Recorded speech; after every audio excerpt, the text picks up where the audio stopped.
Before leaving for winter break, a bright blue sky shone that was absent of rain clouds from the previous week. It was warmer and I went outside in the afternoon to journal.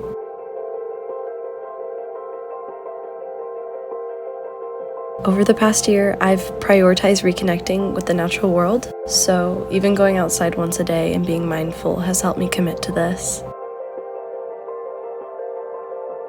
I've also noticed how being in nature consistently leads me to feel more inspired. By this point in the week, most of my friends had already left campus to go home, and I didn't have any work to do. So I came back to my room and enjoyed journaling more before practicing playing the guitar. Songwriting has been another habit that I find bliss doing, and I normally write songs on the piano. However, since a piano has been more difficult to access at school, I've been trying to better my guitar skills, and I'm still bad, but it feels good to exercise that passion related to music, and it's fulfilling to learn a new skill.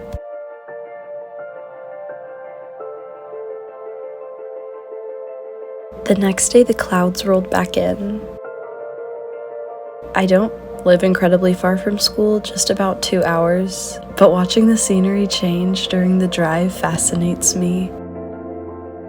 One time I remember driving my friend on this road and how foggy it was until we hit a point where we drove above the fog and saw the low-hanging clouds engulfing the valleys between the mountains, and it was one of the most beautiful things I've ever seen.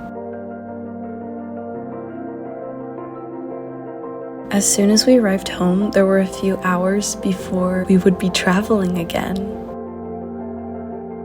Along with packing, I decided to spend time caring for my houseplants, both the ones I had brought back from school and the others that had been staying in my room at home.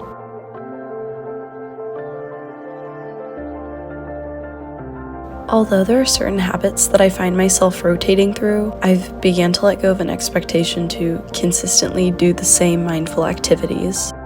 Instead, I've been focusing on doing things that help me be more mindful and at peace, and those things honestly vary on a day-to-day basis. I don't tend to my plants every day. I don't songwrite every day. These are just examples of things I sometimes do to be present. The habit itself is to be more mindful, and that can take many different shapes.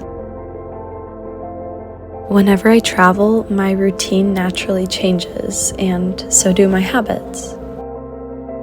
I'm curious to see how this next week will shape my well-being in a place that's farther away.